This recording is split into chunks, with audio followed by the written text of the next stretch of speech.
watching. You guys realize we've done a couple weeks. We're on Wednesday. We're halfway through the third week already. And how fast the semester's going. Oh, I'm getting the applause back there. Before you know it, I mean, we'll be at the end of the semester. You guys know that, right? So just be aware. If you're not practicing, you should be. I'm going to encourage you practicing right now because a week from Friday, we're going to have our first quiz. Okay? So a week from Friday. What's the date on that? Week from Friday. 18th? Help me with it. So Friday, 9/18 quiz, and it will be chapters 1 and 2. Okay, chapters 1 and 2. That's about where we're going to finish that up. So a little before that, so give you time to finish it and study it. And so I'll just let you know. I always do a quiz about, just let you know, I haven't announced the dates yet. I always do a quiz about a week in front of the test. Okay? So my strategy is to get you to study 2 weeks in a row instead of just 1 week in a row. You with me? Okay? So, because when do you do the most practicing? When you're studying for tests, right? And so you get a little more serious about it. And so you guys will ask about questions and those types of things where you can find example tests posted on campus web if you want to see what the questions are like. And you say, well, what about study guides? And I say the lecture notes are posted. Those are a summary of the content that I would like for you to know. They don't have the details in there. And I don't give a specific, this is going to be on the test sheet because I want you to learn more than what's going to be on the test. Okay, you with me? To build your strength in chemistry, I want you to go beyond, right, if you can. But if you just have the basics that we have covered, then you will pass. Okay, I try to write my tests in that fashion. But there will be some problems in which we'll have a little more difficulty, some that will have less. Now, I'm going to make a promise right now, and I don't mean this bad or good, but the first test in general chemistry is the easiest. Okay? It's background information most of you had in your basic science courses, and you were already familiar with it. Okay? I'm just going to say it out loud. When we move on to the second test, then we start doing more mathematics than most of you have done, and those types of things, and mole conversions and so on. Okay, and reactions. And so those tests, generally this first one may not be a true predictor of how you will do for the course. Okay? So I'm just trying to say that out loud. This sometimes happens. And so that's part of what I feel like is my responsibility to you is to let you know these things. Okay? So, questions, comments? All right. That's basically all I have for housekeeping, unless you guys have something for me or something from lab or so on. No? All right, then I believe we stopped on this slide and we were talking about the setup. So I'm going to go back through the setup one more time to remind you guys what we were doing. And this is showing a radioactive source, and then it's showing particles going between two charged plates. We can actually put a magnetic sector in there in this relationship. We evacuate this chamber, and so as the particle passes through the charged plates, then what do we know about charge and when things are attracted and when they're repelled? A positive charge is what? Attracted to a negative, right? And a negative charge is attracted to a positive. So if I'm looking up here, do you guys know what the charge is on an alpha particle? Anybody know? It's positive. It's actually a helium nucleus. Okay? And if it's a helium nucleus without any electrons in the valence shell, then how many protons does helium have? 2. So that means its charge is what? +2. Yes, you can do math like that. Periodic table is wonderful for that. So that alpha particle is the same size as the helium, and so it has a mass and 4 mass units, right? And it's got a +2 charge. Now you'll notice that it's attracted to which plate? The negative plate, isn't it? Okay? And then the center one is a gamma. Gammas are not charged. They're actually electromagnetic radiation. All right, the Hulk radiation, you guys know that one, right? Maybe better than you do gamma. But it's high energy radiation, electromagnetic in nature. And so, well, it's high energy light, isn't it, in a sense? Well, not visible light, different part of the spectrum. But it's a wave, and so it has no measurable mass. Okay, you guys with me? And it has no measurable charge. And so, where would it hit the screen? Right in the middle, right? And so, yeah, so that's what this is showing, is it's hitting in the middle of the screen. The alpha is attracted to the negative. So then we have a beta particle over here. Now, I'm going to ask a question. I'm going to ask the opposite direction question. What's the charge on a beta particle? It's negative, isn't it? Now, I have another question. This is a fundamental question. It's relative in this because we don't know the distances, right? But is it either got a larger charge or a lower mass than an alpha particle? Is that a true statement?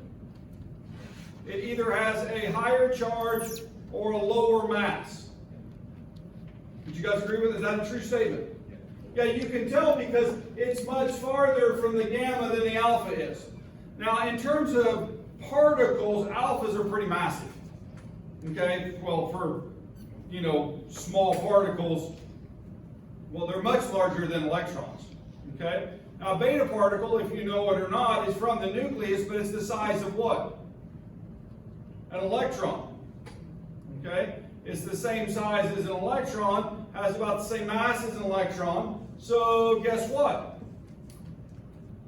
If I did an electron and shot an electron beam, I would see the same movement from that as I do my beta particle.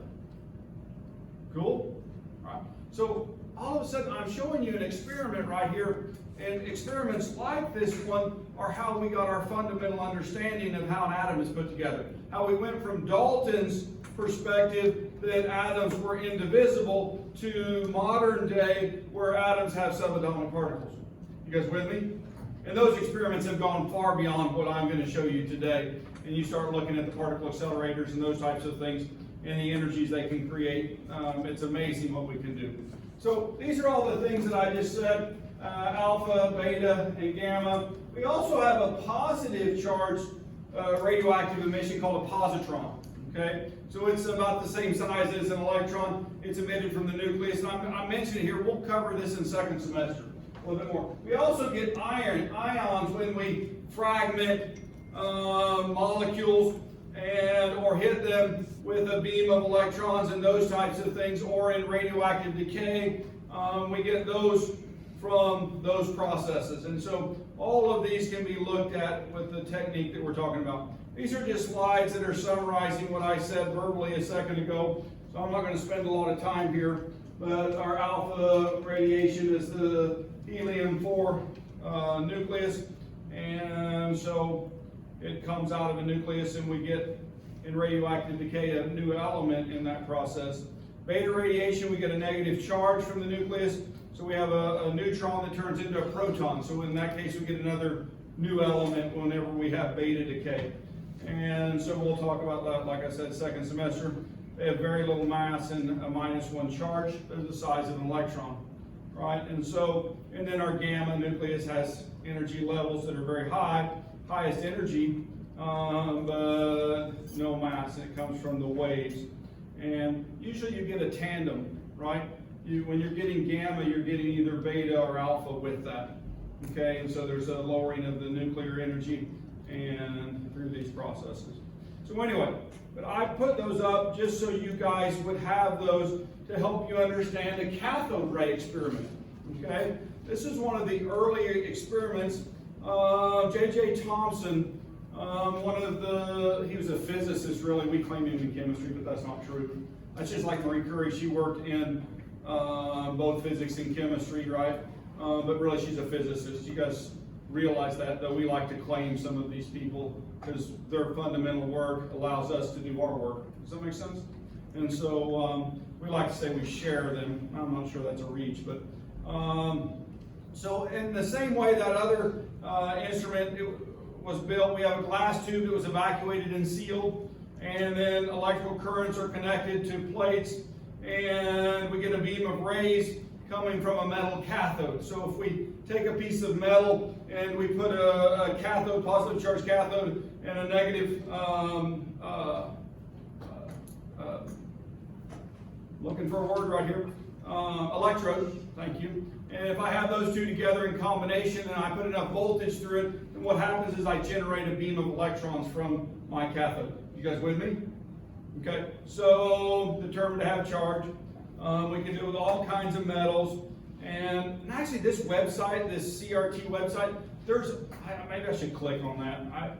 There's all sorts of fun things that you can do here, at least for me, I'm a nerd. And so this website has, they call it Molecular Expressions, Exploring the World of Optics and Microscopy, but they have so many things on this page, how they work physically, and as you can see, it just goes on and on and on, and mostly microscopy, but other physical processes, and so they're just like little videos or some type of display of how those things work. Does that make sense? So if you want kind of a background description, electrophoresis or pulse magnets or just random stuff in the world, physical processes, then you can go chase these. Okay, cool? Yeah. And then topics over here on the other side to include a lot of other things. Back to the PowerPoint. But this is the cathode ray tube. So does this look kind of like what we were looking at a minute ago? This is the cathode and anode. I set the charge backwards. The cathode is negatively charged. That's where the electrons come from. This is a focusing slit right here. And then we have our electrically charged plates. And so if I'm looking at this beam right here and it hits toward closer to the positive plate, what's the charge on the particle passing through? Negative. If I know the size of the electric field, the distance, and those types of things, and from that I can get into a mass calculation and charge calculation, and I can predict the mass-charge ratio, and so that's how we know what an electron is charged. Now we know the magnitude of it even. Okay? Now there's some other cool experiments that show the same thing. This was Thomson's, the way he set it up. He also used a magnetic plate to do mass to charge, and that relationship, the sensitized screen and the charged particles, you turn on the voltage and cause that beam to shift. And so this is kind of a picture of it happening. Because, I mean, this is old school, right? It just keeps working though. Isn't that fun? Yeah, so it's bending the beam. And so that's probably more what the original one looked like. That's a sensitized screen, and as the beam moves, then you can measure the distance it moves from center. Cool. All right. Millikan did an experiment which actually confirmed this. Okay, now, are you guys familiar with the balloon effect? If I take a balloon and rub it in my hair, what happens? My hair stands up. Why? Static. Electrons are stripped, right?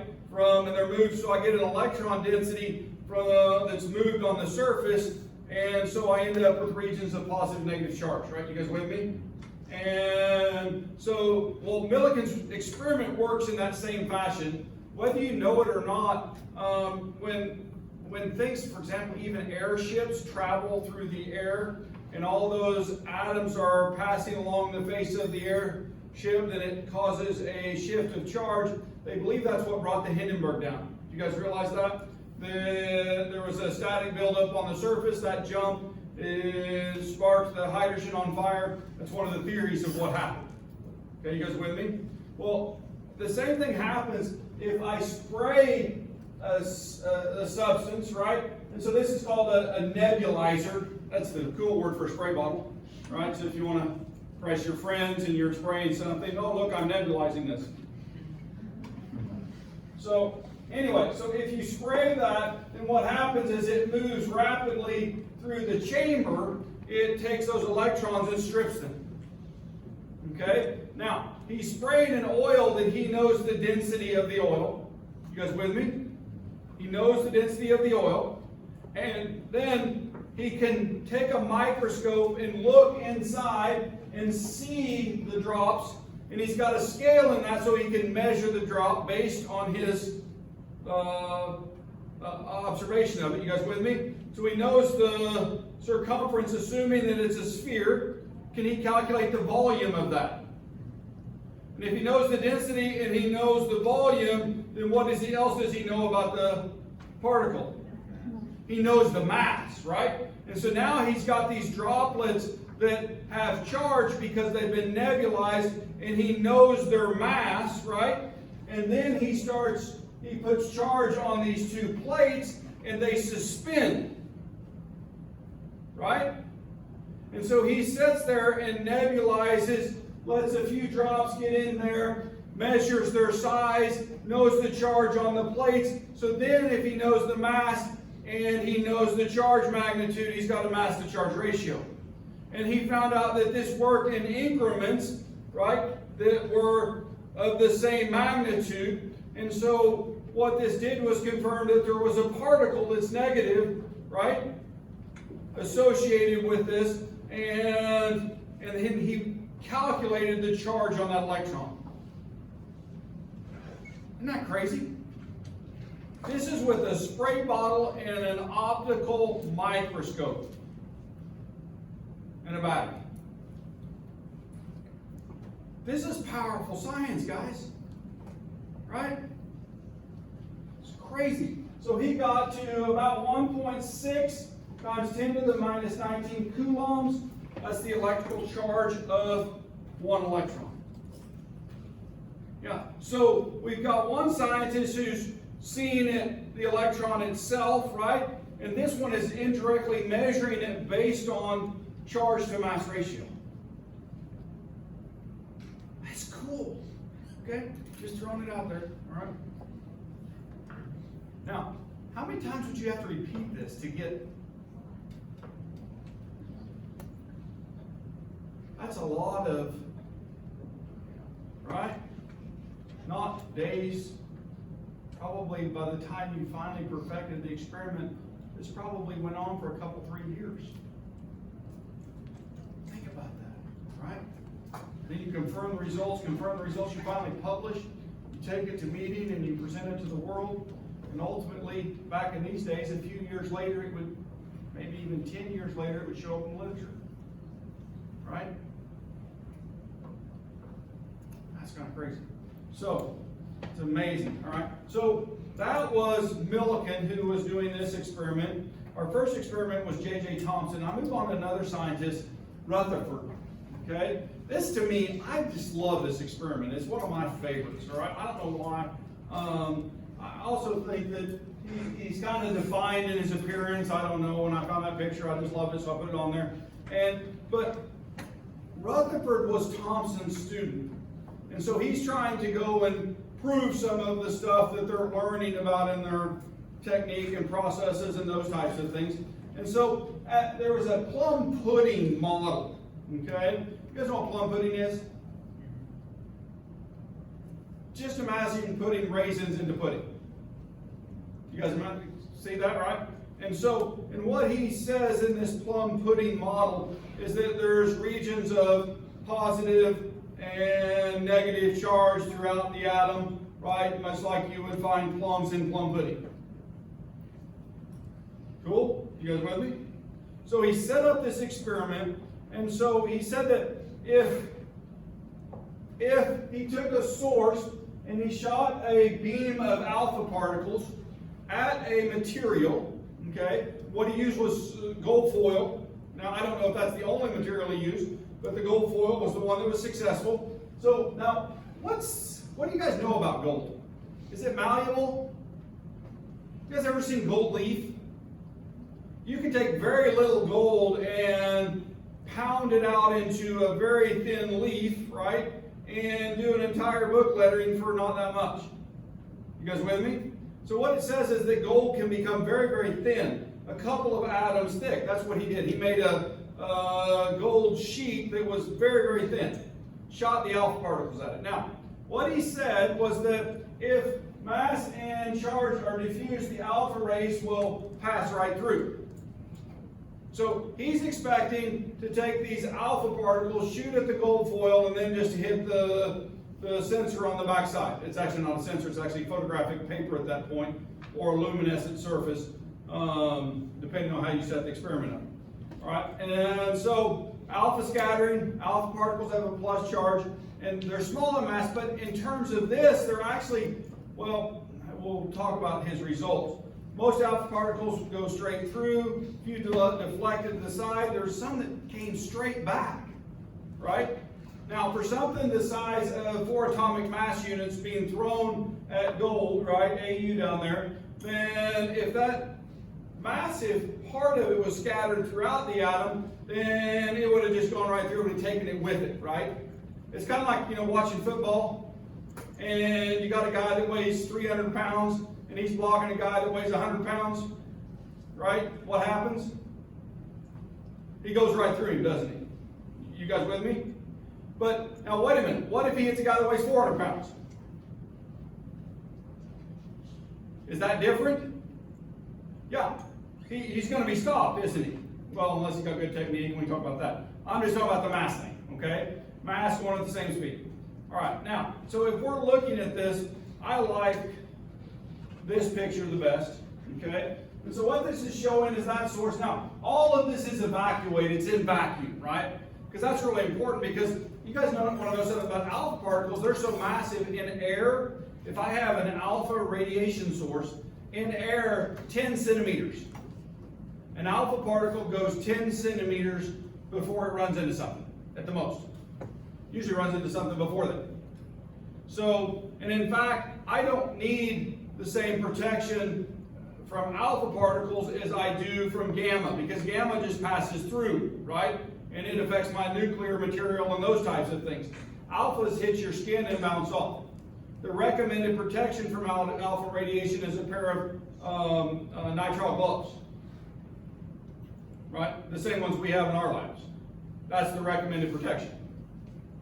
So we put this in a vacuum, and then what happens, that beam goes to the foil, and most of the alpha particles go straight through, but some are deflected, all right, and some bounce off of the nuclei.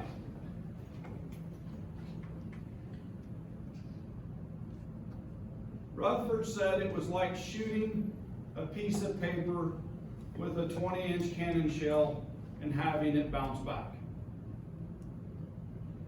So from this experiment, he said that his conclusion was that atoms actually are mostly empty space. Now, what do we call those empty spaces in the atoms today? The electron clouds, right? That's where the electrons reside. And he said that there's got to be a nucleus that's small, right? Because most are passing directly through. In fact, if we look at this, this is what he expected, this is what he got. A lot of it went straight through, but he still got the bounces, right? You guys can see when that developed, how when he counted those, that there were some being bounced. This is huge, guys. This actually gave us a picture of what the inside of an atom looked like. Maybe that's why I'm so amazed by it, right? Because we didn't know there was a massive small nucleus. We knew there were electrons, right? We knew they were very tiny. We measured those. We knew there was positive charge related to the atom to balance out the charge for our neutral elements, right? We knew all of this, but we didn't realize that that nucleus was so compact that we could bounce sledgehammers off of it, right? Our nuclear shells, not nuclear, but artillery shells, as he put it. It's kind of cool, isn't it? So all of the atom's mass is contained in the nucleus. We knew the mass of the electrons, and we knew that that mass was all contained. Now, wait a minute, what's missing in this picture right now? What do we not know about? Something else that has to be discovered. Protons and neutrons, the size of them, right? And so there's going to be more experiments that came from this now that we've focused on that, and we know that there's a relationship to positive charge, and then all of a sudden when we can start isolating those, then we can find the mass of a proton and the mass of a neutron. And what we find is that there's usually a balance or more neutrons than protons for stable nuclei, okay? And so this just keeps growing. But these are three kind of basic experiments that began all of this, that moved us from Dalton's atomic theory to modern day, okay?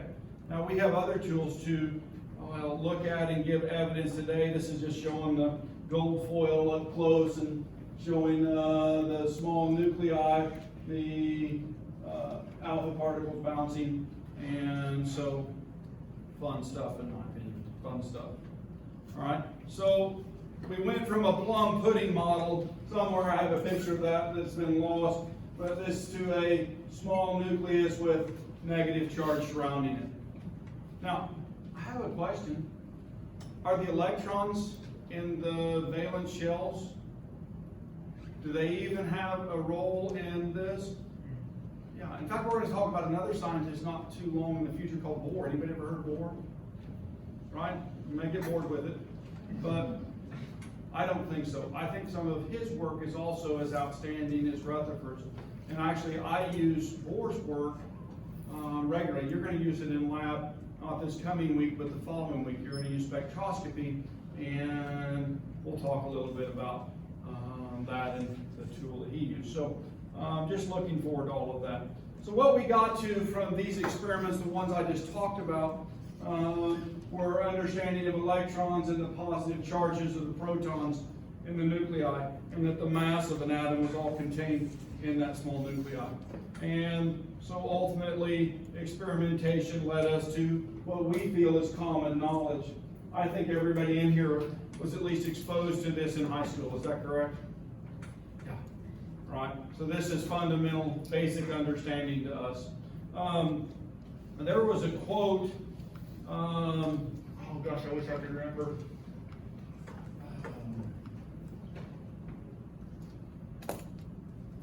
I'll get it. It'll come back to me here in a second. It just came to my mind right there. One of our great physicists was told that everything about physics is already known, and he went on to win a Nobel Prize for his discoveries of a subject that was already well known. And I'm trying to think of his name. His college professor told him that, right? I would never tell you that. We have so much to learn, even in chemistry and fundamental physics. There's so much that you can make a lifetime of studying one little piece of it. And so if I can inspire you to do that, it would be amazing. So anyway, protons, remember, what's the charge on a proton? And what's its mass? About 1, right? Here's some more exact, 1.0073 atomic mass units. How about a neutron? No charge, right? And what's its mass? 1, right? Or 1.0087. And electrons, their charge is -1. And what's its mass? 0.00055. So it does have a mass. What do we normally say its mass is? Negligible, right? So, or somebody up there said 0. Yeah, we kind of say that. It's not, is it? But when I'm adding it in most calculations, we've been doing significant figures, right? And so it's not significant in most of the additions that I would do. You guys with me? Okay. So unless I'm doing a very exact calculation and I have enough precision and exactness in my data that I could go to that point. Okay. So it would take that. All right. General chemistry. Are there other subatomic particles?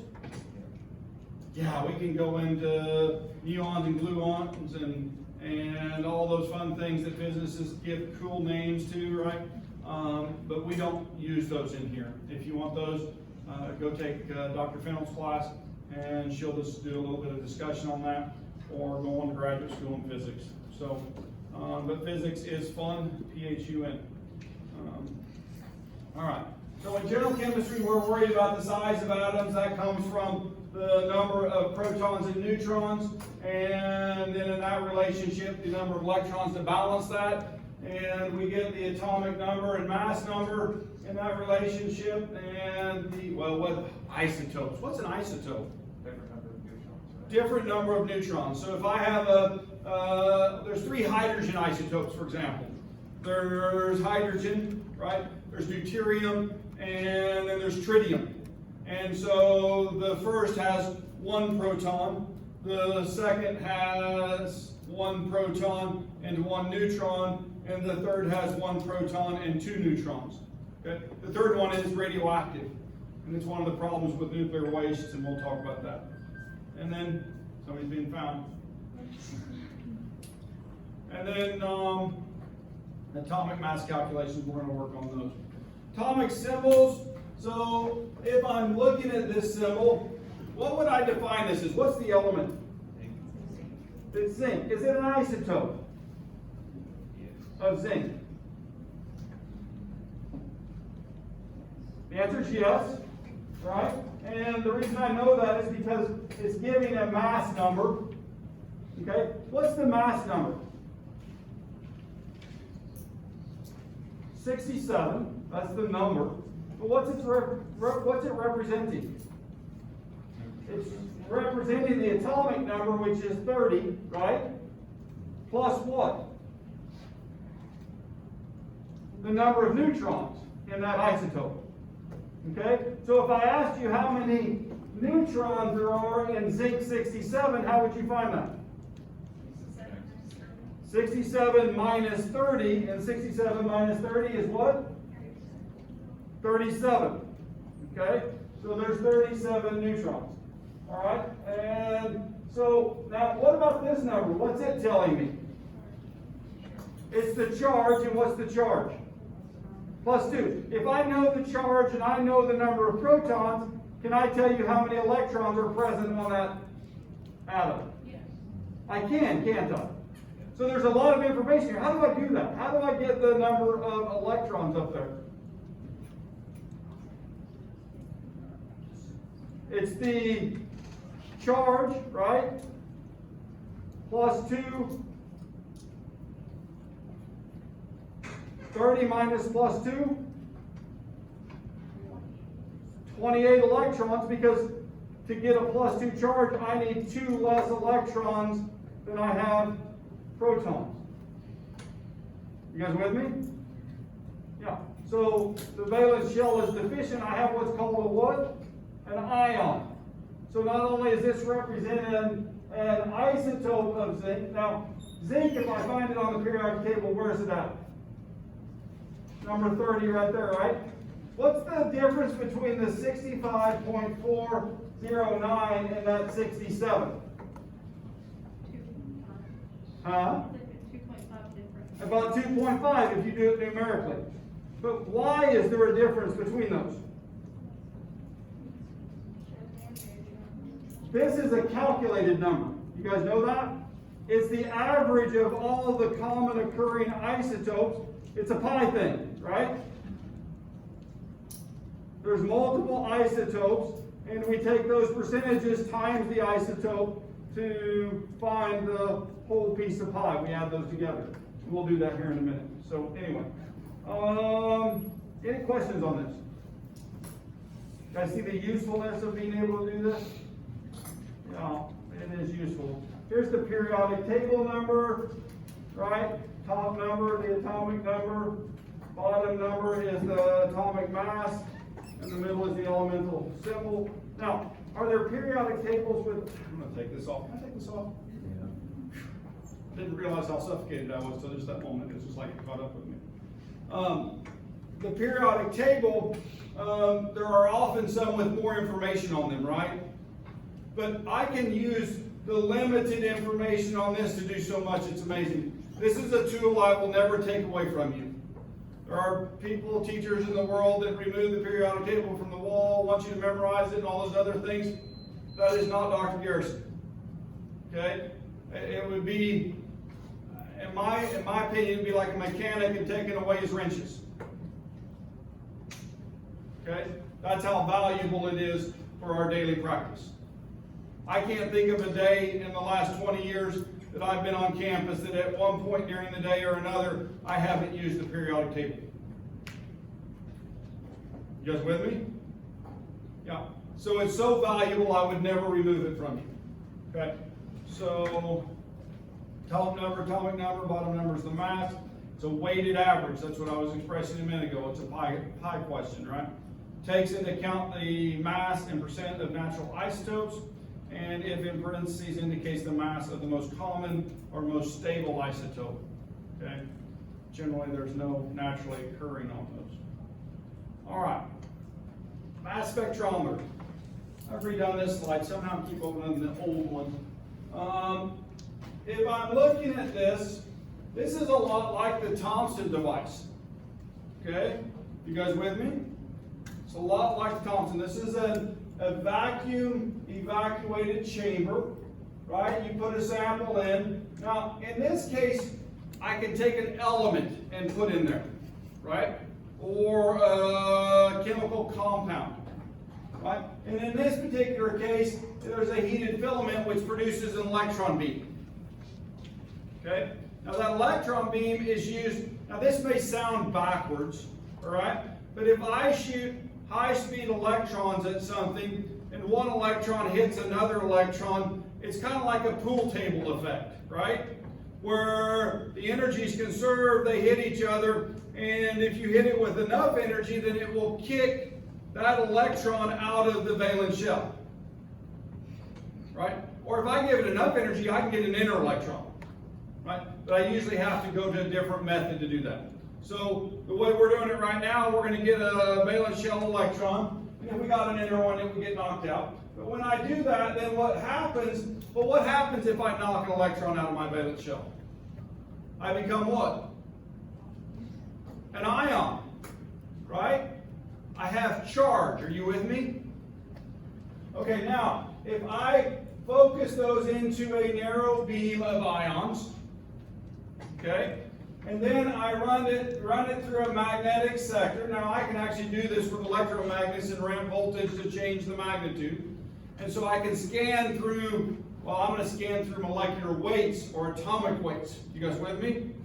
All right? But I can change the magnitude of this. And so what happens is I bend the particles coming around that corner in that sector. And, well, the ones that arrive at the detector, right?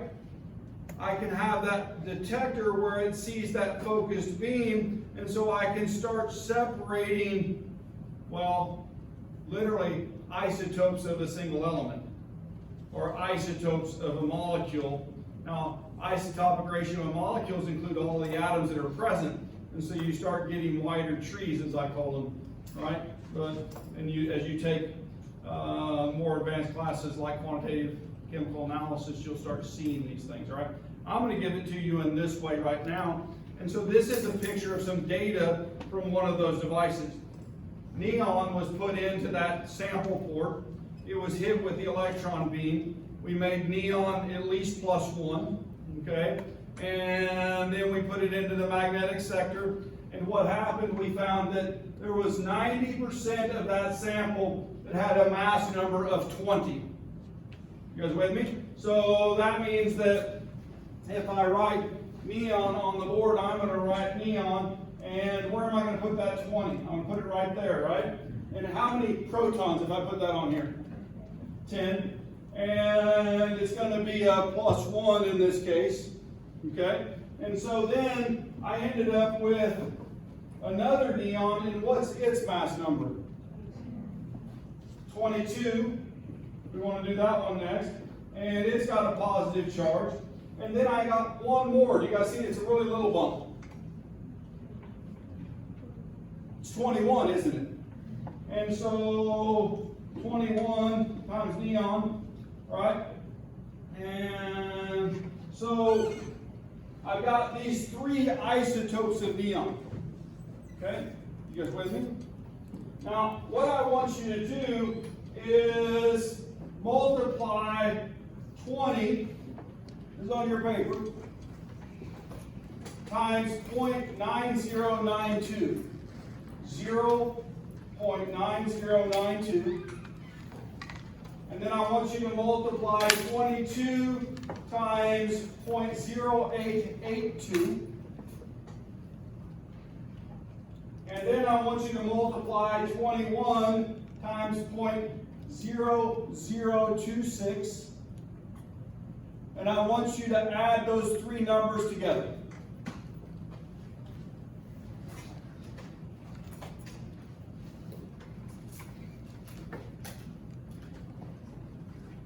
What calculation are you doing right now? What's it called?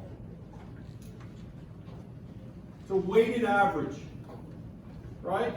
You're accounting for there's a piece of the pie that's 90%, right? The 20, 0.26%, the 21, and about 9% of the 22.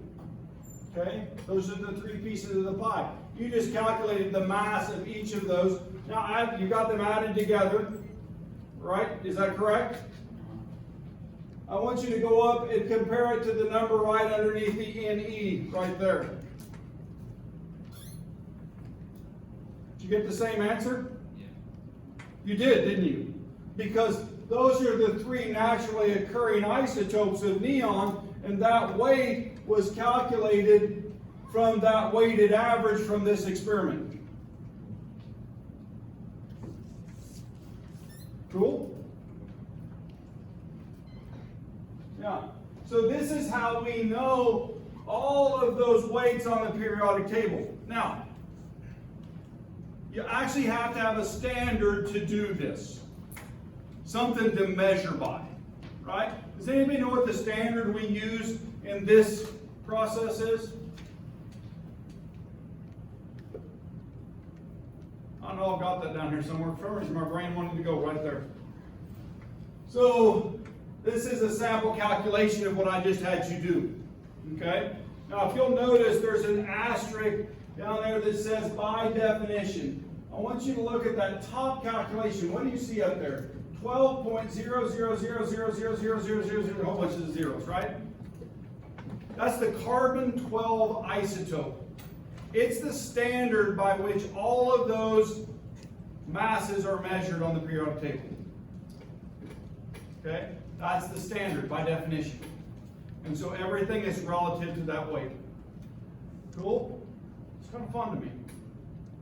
Kind of fun to think about how that happens. So you guys just did a sample weighted average calculation. Now I'm going to go back a little bit. We're going to talk about different isotopes of things, right? And so, we have a tendency to call protium hydrogen, okay? The single one, but the proper name is protium, okay? Deuterium and tritium. I often call it an acidic proton when it's in solution. Okay, when I have an H plus, like for HCl, because remember hydrochloric acid, when I put it in water, they dissociated, I get an H plus in water. You probably saw that in high school chemistry. I often refer to that as an acidic proton because what's present, well, just the proton, isn't it? I mean, one proton is the nucleus of a hydrogen, okay? So, or a protein. And then deuterium and tritium. So those are three names for the different isotopes of hydrogen. All right. If I do go to isotopes of oxygen, common isotopes are 16, 17, and 18. I should do this, right? How many protons does oxygen have? How many protons does oxygen have? 8. You automatically look at the periodic table. You find oxygen. You find the 8 in the upper right-hand corner. If I have this 16 isotope, how many neutrons? 8. 8 plus 8 is 16, right? So if I go to 17, how many neutrons? 9. And if I go to 18, 10. And if they're not charged, then I would have the same number of electrons, right? Never, ever, when I look at oxygen on the periodic table, people will look up there and say, well, that's a -2, Dr. Garrison. No, it's not. Not always. Okay? So, if I have 8 protons and 8 electrons, I have a 0 charge. Okay? Realize that. And so, it becomes -2 when it does what? Doesn't lose anything to get there. What does oxygen do? It does the opposite. It gains, it steals electrons. It has a nucleus such that its nuclear power, right, its superpower, is to grab hold of other people's electrons and pull it to it, right? What's one element that oxygen can't take electrons from? Right above it, or right next to it, excuse me, not right above it, right to the right of it is fluorine, and then it would have trouble with that whole group of guys on the right-hand side, right?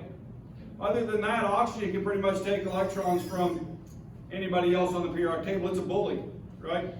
It's an electron bully. It steals them, okay? So it gains two. So when I see it on the picture, on the periodic table, it's actually not got those extra 2 electrons yet. When I put it with something else, then it steals them from something else, okay? Or they combine and we consider the oxygen to be hanging on to those. Cool? All right, or it shares them in a covalent relationship, right? I look at molecular bonding like relationships. You can have the give and take relationships, the ionic relationships, right? Or you can have the covalent, the sharing ones, right? Yeah. And then sometimes halfway between, and we'll talk about that when we get there. All right. So this is just that formal definition of something we've been discussing. I always try to put one of those in, so when you're reviewing, that definition is there. But we already know that an isotope is an element with the same number of protons but a different number of neutrons. And then we take those and we use those in a weighted average to calculate the weights that we find on the periodic table, those atomic weights that we ultimately use for molecular mass and other calculations. Cool? All right. So, and this is just saying what we've already said. This is using chlorine. And so chlorine is a weighted average of 35 and 45. And so the atomic mass of the isotope times the fractional abundance.